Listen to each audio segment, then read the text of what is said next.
दुनिया एक बार फिर एक बड़े युद्ध के मुहाने पर खड़ी है। मिडिल ईस्ट में हालात तेजी से बिगड़ रहे हैं। एक तरफ इजराइल, दूसरी तरफ ईरान, और अब इस जंग में कूद चुके हैं यमन के हूती विद्रोही और उनके मिसाइल हमले। समुद्री रास्तों पर खतरा मंडरा रहा है और पूरी दुनिया की अर्थव्यवस्था पर संकट मंडरा रहा है। क्या सच में दुनिया का सबसे अहम समुद्री रास्ता बंद होने जा रहा है?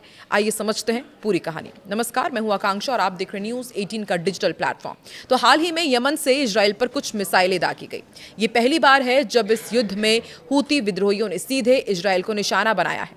खबरों के मुताबिक उनका निशाना था इजराइल का डिमोना न्यूक्लियर साइट। यह हमला सिर्फ एक मिसाइल नहीं बल्कि एक संकेत है कि अब यह युद्ध सिर्फ दो देशों तक ही सीमित नहीं रहा है।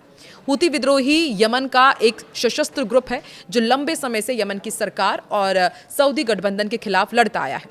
लेकिन असल बात यह है कि इन्हें समर्थन मिलता है ईरान से, और अमेरिका भी कई बार कह चुका है कि जो इस तरह के गठबंधन है, इस तरह के संगठन है, अमेरिका उन्हें ही मिट्टी में मिलाना चाहता है। यही कारण है कि जैसे ही ईरान और इजराइल के बीच तनाव बढ़ा, हूती भी इस जंग में कूद पड़े हैं।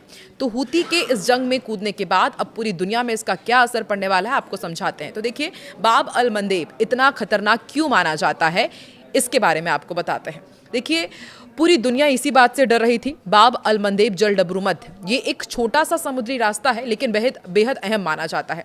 लाल सागर को अदन की खाड़ी से ये जोड़ता है और यहीं से जहाज गुजरते हैं स्वेज नहर की ओर। दुनिया का करीब 10 to 15% व्यापार इसी रास्ते से होता है। ऐसे में आप अंदाजा लगाइए कि यदि ये रास्ता बंद हो जाता है तो जहाजों को अफ्रीका का लंबा चक्कर लगाना पड़ेगा, जिससे समय, तेल और पैसा तीनों की भारी बर्बादी होगी।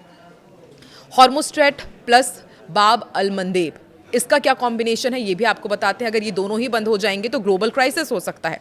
पहले से ही हॉर्मुज़ जल डबरू मध्य खतरे में है, जहां से दुनिया का लगभग 20% तेल गुजरता है। अब अगर बाब अल मंदेब भी बंद हो गया तो समझ लीजिए तेल की कीमतें आसमान और छूने लगेंगी, सप्लाई चेन टूट जाएगी, महंगाई दुनिया भर में बढ़ जाएगी। यानी ये सिर्फ मिडिल ईस्ट की लड़ाई नहीं बल्कि पूरी दुनिया की समस्या बन सकती है। तो क्या ये वर्ल्ड वॉर भी बन सकता है? ऐसा सवाल बार बार पूछा जा रहा है। इस युद्ध में पहले ही कई ताकतें शामिल हो चुकी है, अमेरिका, ईरान, इजराइल और अब हूती विद्रोही। अगर ये टकराव और बढ़ता है तो एक बड़े क्षेत्रीय युद्ध में बदल सकता है। हालांकि एक्सपर्ट्स का यह मानना है कि पूरी दुनिया अभी भी इसे रोकने की ही कोशिश करेगी। तो सवाल यही है कि क्या बाब अल मंदेब सच में बंद होगा? क्या तेल और व्यापार पर और भारी असर पड़ेगा? और क्या ये जंग दुनिया को एक नए संकट में डाल देगी? आपकी क्या राय है? क्या ये तीसरे विश्व युद्ध की शुरुआत हो सकती है? कमेंट में जरूर बताएं। और ऐसे ही डीप एनालिसिस वीडियो के लिए चैनल को सब्सक्राइब जरूर करें, वीडियो को लाइक करें और शेयर भी जरूर करें।